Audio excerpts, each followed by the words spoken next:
مليكة عاملين ايه؟ ان شاء الله يا رب تكونوا بأحسن حال. الماميز بقى والشغل بقى بتاعت ست البيت بقى اللي شقيانة وتعبانة وطالع عين ميتين ابوها معانا في الارض، يحضروا بقى هنا حالا عشان خاطر احنا هنروق على حالنا. بصوا انا حرفيا ما عملتش من بدري لا حواجب ولا اي حاجة، وبشرتي اليومين دول انا مش عارفة هلكانة، ومليكة بنتي معلمة عليا هنا، وبشرتي كلها مش عارفة متدمرة بمعنى الكلمة. انا مش فايقة اعمل لها روتين عشان خاطر انا اصلا بشرتي تبع نفسيتي. انا طول ما النفسيه بتاعتي الى حد ما مش بتطلع لي حبوب والكلام دوت وكده. فانا قلت بقى النهارده تعالوا اما نعمل الشنبات اللي طلعت، قربنا يطلع لنا دوجلاس يا جماعه. قربنا يطلع لنا دوجلاس. فطبعا بنات خالتي بقى يحضروا، ولاد عمتي ولاد خالاتي، وطبعا يلا يا قلب اختك، انا بهزر يلا يا بنات خالاتي يعني وكده. نعم، مش بنات خالاتي اللي هيخشوا معانا الفيديو. فاقوم ايه بقى، ما تضحكوش عليا بقى عشان انا لما العده بتاعتي. ويا جماعه انا اللي ما يعرفنيش، انا ام مليكه، مستنيه الدعم بتاعكم. عندي قناه على اليوتيوب اسمها قناه ام مليكه، بقدم لكم فيها كل ما يخص ست البيت. يا ست البيت انت وهي. فطبعا انا يلا بينا، انا جبت العده بتاعتي ولما هتقولي لي ايه الهبل ده يا مليكه، هقول لكم انا لما العده بتاعتي عشان خاطر بتتنطور في الدرج، بلاقي ابو مليكه بقى حاطط لي مش عارفه ايه هنا، فقلت اما ايه والله لا لما الفتله بتاعتي الحلوه وملقطين والمقص بتاع الصغنطوط والشفره الفلامينجو. الشفره الفلامينجو دي يا جماعه اللي هيقول لي انت بتعملي بيها ليه، انا بحبها وبعتمدها ليه، لان انا بشرتي بتطلع حبوب بزياده عن اللازم. يعني لو عملت في بشرتي حاجه فتله يعني ولا كده، البشره بتاعتي مش بتكون احسن حاجه. معانا غسول من دوت وبيشطب اهوت، غسول من ايفا بالخيار، وده انا كنت جايباه بيشطب اهوت، بيقول لنا ارحمينا يا الناس يا منتنين غيرونا شويه، بس احنا معاه وراك وراك. اول حاجه طبعا عشان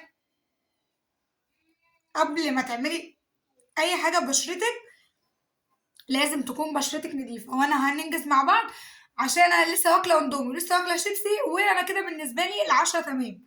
لسه ابو مليكه هيجي من الشغل على الساعه 11 ودلوقتي الساعه 9، فعايزه احضر له العشاء وما حضرتلوش. ده كده هو. والله هالسحنه ما تطوق، الله يكون في عون الراجل بتاعي والله. والله يا ابني انت شايل كتير والله يا ابني. هي ما بيعملش رغاوي، الغسول ده ما بيعملش رغاوي. هروح بقى اغسل ده بسرعه ونرجع يلا مع بعض. بص الواحد بيغسل وشه بينور والله.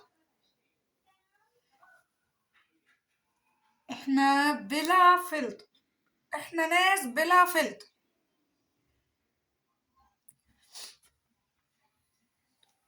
تمام كده اهوت. اصلا اللي انا بعمله ده اسمه عك، اللي انا بعمله ده اسمه عك. المفروض انتي بتطبطبي كده، فاللي انا بعمله ده اسمه عك. تعملوش زيي، انصحكم بلاش انا. بلاش حد يقلدني يا جماعه، بدل ما اعدلكوا بشركوا هدهولها لكم. طبعا انا جايبه هنا، بصوا انا حطاها على سنين تقديم يا جماعه. بصوا والله مش عارفه اقول ايه والله. فطبعا اول حاجه هحطها هي كريم المرطب اللي هرطب بيه بشرتي الاول، عشان نشيل ال... نعمل ازاله للشعر يعني.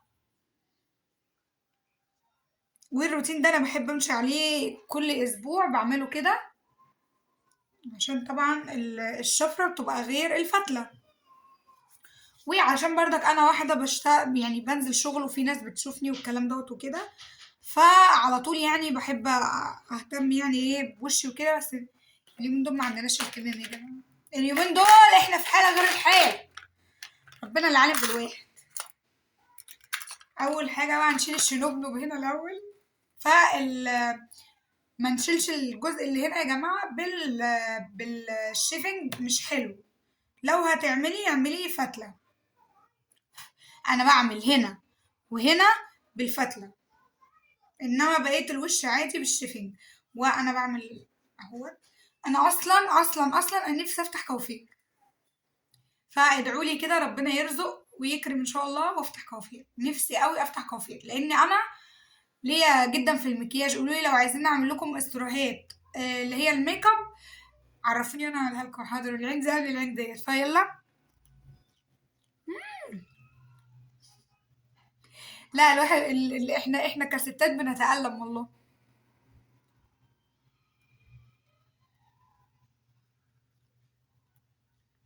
هنروح بقى نعمله ونجيلكوا تاني، عشان احنا هندمع بقى ونبربر ونعيط ونعمل كل حاجة. قربنا نخلصه طبعا. احنا بقينا قربنا نطلع دوجلاس والله. والله يا جماعة الحياة اللي بتخلينا يعني نأثر كتير محلنا. بس أنا بقى ساعات بضرب الدنيا 100 جزمة، واروح بقى اعمل لي كوباية شاي حلوة كده، أو كوباية قهوة، أو كوباية نسكافيه، أو أي حاجة، واروح بقى داخلة الأوضة عاملة بقى ايه نظافة شخصية من كله بقى. أهم حاجة طبعا النظافة الشخصية ما نسهرش عليها خالص، لأن النظافة دي بتحسسنا إن احنا عندنا ثقة في نفسنا كده. وتمام، النظافة الشخصية دي أصلا النظافة من الإيمان يا جماعة.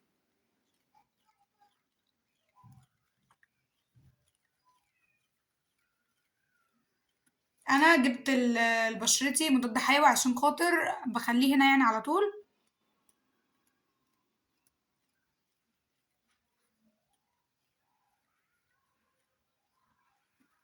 هنروح نكمل ونرجع. خلصنا. خلصنا اول مرحلة والحمد لله عدت على خير. احنا ناس بدون فلتر، احنا ناس بنحب الطبيعة والله يا جماعة. احنا ابسط مما تتوقعين. عايزة بقى اخلص كده.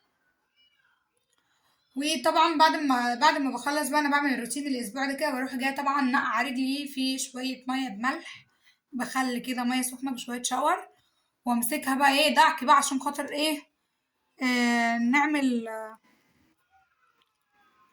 يعني نشيل الطبقه بتاعه الجلد الميت. وبعد كده احنا اول حاجه طبعا هنقص الزعنفتين دول.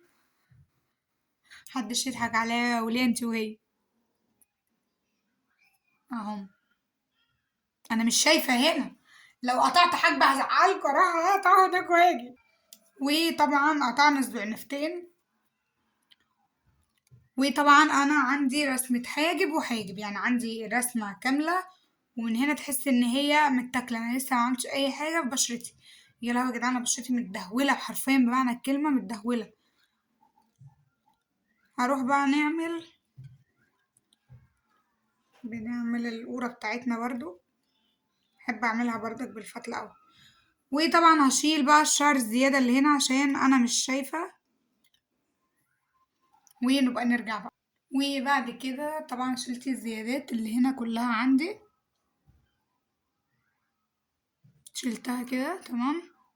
وانا ما بحبش ارفع حواجبي، انا بحبها يعني بشيل بس الزيادات. هنا على العلم حواجبي مش حاطه فيها اي حاجه، انا حواجبي تقيله عامه. فانا شلت بس الزياده اللي هنا واللي هنا، وكده انا تمام بالنسبه لي. وكده انا بالنسبه لي تمام يعني. عملت كده حواجبي تمام، لاني ما بحبش ارفعها اكتر من كده. هعمل بقى ازاله للشعر.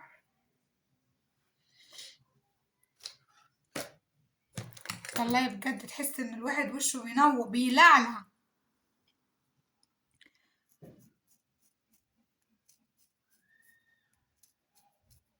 ما عملتش من بدري، داخلة تقريبا في شهر ما عملتش. هروح بقى اعمل وهنرجع مع بعض. وطبعا تمام. الواحد بأمانة بيحس بنظافة. يا عن النظافة اللي الواحد بيحس بيها، بجد يا عن النظافة الواحد بيحس بكمية. حاسة دلوقتي بكمية برودة طالعة من وشي كده. ياه ياه بجد على النظافة. طبعا انا معايا هنا ايه. طيب وشنا لسه آه في يعني التهابات وكده، فهحط كريم صنفرة شوية، مش عارفة اصلا. لا تمام. ريحته بالقهوة كده، هو ريحته بالقهوة. بحط منه كده. النهاردة اليوم ترويق عن نفسي بقى بجد. سكراب كده.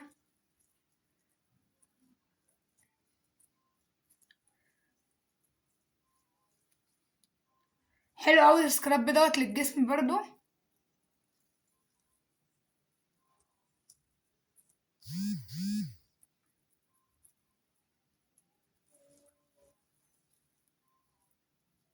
والله روعة روعة.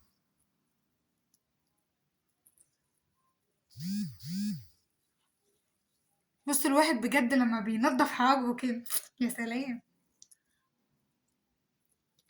انا يا جماعة بحب الحاجات دي جدا، بحب الروتينات وبحب تنظيف البشرة والحاجات ديت. يا رب يا رب كرمني، يا رب كرمني وكوفر يا رب. هعمل لكم تخفيض والله. هروح بقى اغسله على طول ونرجع مع بعض. لا بجد ما نقولش عن نظافة اللي الواحد بيحسها بجد. الواحد بيحس بنظافة فظيعة. هتقولي لي يا ام مليكة اللون لون اورتك غير لون خدودك يعني بمناخيرك بكده، معرفش. انا عندي الحتة دي غامقة شوية، ومن تحت وشي كده يعني فاتح، معرفش ليه. وعندي بردك اللي هو بيبقى خط هنا كده، وشي مقسوم لاتنين هنا كده، هنا من جوه كده ابيض ومن هنا كده قمحوي. يعني مش شمس بقى والبلا الازرق اللي احنا كنا بنروحه، لان انا زي ما قلت لكم انا كنت شغاله في بلاستيكات، وكنت بروح السوق كتير بقى، وكنا بنقعد انا ومليكه في الشمس والكلام ده والله. شقينا والله. يلا الحمد لله. معانا هنا بقى النشا، تاني ماسك انا هعمله. مش هعمل اول يوم عشان انا طبعا عامله بشفره ومستخدمه بردك الفتله في اماكن تانية، مش هكتر على بشرتي النهارده ولا ههلكها، عشان خاطر ما تتهلكش معايا وتطلع حبوب. يعني بدل ما اعدلها، لا بدل ما اللي هو كحلها نعميها. معايا معلقه نشا كده حلوه في الام اللي بتاعتنا بتاعت الماسكات اللي احنا عاملينها. هي دي سكريه اساسا، جوزي جايبها لي، المفروض ان هي تبقى سكريه، بس انتوا عارفين بقى احنا كشعب مصري بقى. كنت عايزه احط مع الميه بنشا، كنت عايزه الميه اللي هي ميه ورد بنشا، كنت عايزه احط معاها ليمون. لكن انا بشرتي دلوقتي ملتهبه وحاسه بسخونه كده طالعه منها، لو استخدمت الليمون هتكهرب. فهحط نشا. حرفيا حرفيا ماسك النشا مع مية الورد بيبقى خطير. وطبعا معانا هنا اللي هو اسمه ايه انا نسيته، عرقسوس حلو قوي، وانا طحناه. بهدلنا الدنيا ووقعنا الدنيا مية الورد اتدلقت منها. احنا لازم نعمل فيديو، لازم نبهدل الدنيا. شوية بقى ايه مية ورد كده. مية الورد هتعمل تمام في الأوضة يعني. يلا هتعمل ريحة حلوة. شوية عرقسوس مع النشا كده. قولولي لو انتوا حابين نعمل وبإيدينا يا جماعة، ولا تقولي لي بقى نستخدم مش عارفة ايه ولا ايه. شوية عرقسوس صغيرين كده بس، بيحوشوا بس ايه التهابات والكلام ده.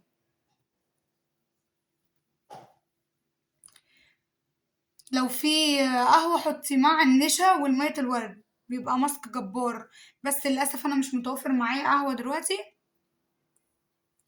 فمشيته بعرقسوس. العرقسوس ليه فوائد جميلة جدا للبشرة. طبعا شعري تمام. هحط له دلوقتي حمام زيت مجهزاه. احنا قلنا لكم بقى النهارده ايه، اليوم العالمي للنظافة كاملة. بحط له زيت زيتون بكر تمام، وبحط له توم، يعني توم وزيت زيتون كده، واحطه في ازازة ازازة واحطها في كيس بلاستيك اسود، وانقعها طبعا لمدة اسبوع كامل في الازازة مع بعض في مكان ما يكونش فيه ضوء. وبعد كده بقى استخدمه على شعري. طبعا احنا الساعة 9 اهوت ولا داخلة على 10 اهيت، فعشان هتقولي التوم وانتي هتروحي تنامي ومش عارفة ايه، لأ انا بحطه شوية. وبعد كده اغسل شعري كويس جدا، واحنا هندخل بقى ننضف بقى حمومة بحمومة بقى. ف بغسل شعري بايه عشان الريحة، بحط شوية خل، تمام، مع الشامبو عشان يطير ريحة التوم دي خالص. وبغسل شعري بشامبو يكون ريحته حلوة وقوية يعني وكده، كده اهوت. وبس كده يا حبايب قلبي، هروح بقى ايه شوية كده واروح اغسل وشي. بجد الماسك دوت رهيب بجد، بحس ان في بشرتي، بحس ان هو بياكل في البشرة كده، خطير والله العظيم، حلو قوي. انا بعتمده على طول. انا كل اسبوع بالظبط لازم اعمل الروتين دوت. انتوا بقى لو حابين نعمل مع بعض الروتين ده كل يومين، عرفوني قولوا لي في الكومنتات يا ام مليكه اعملي لنا روتين بشره كذا، اعملي لنا كذا، وانا من عندي نعمل بقى مع بعض تنظيف بشره اللي هو بالابره.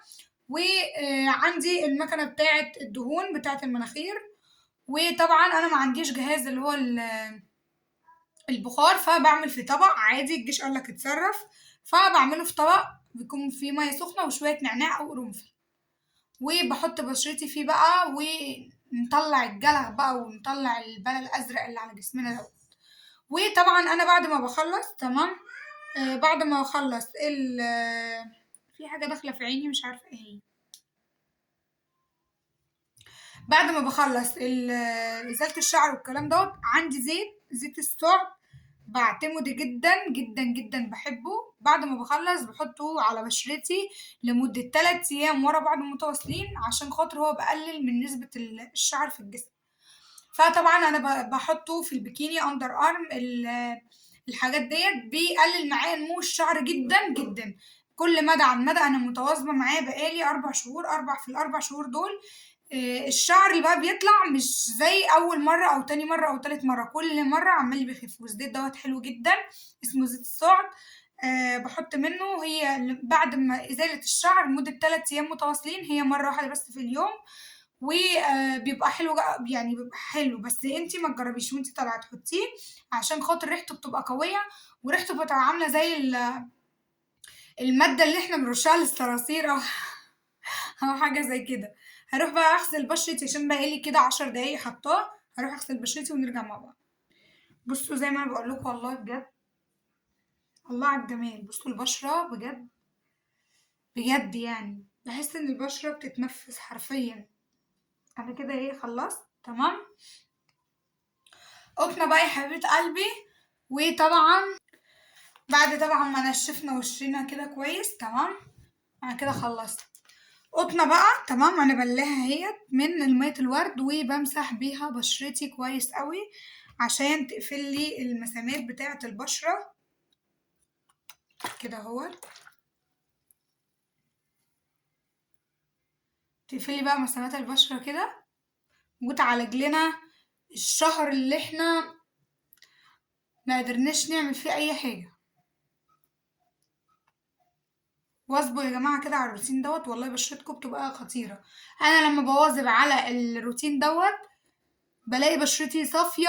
وهنواظب مع بعض كده لمدة اسبوع، وهوريكم الفرق ما بين بشرتي دلوقتي وبشرتي بعد اسبوع.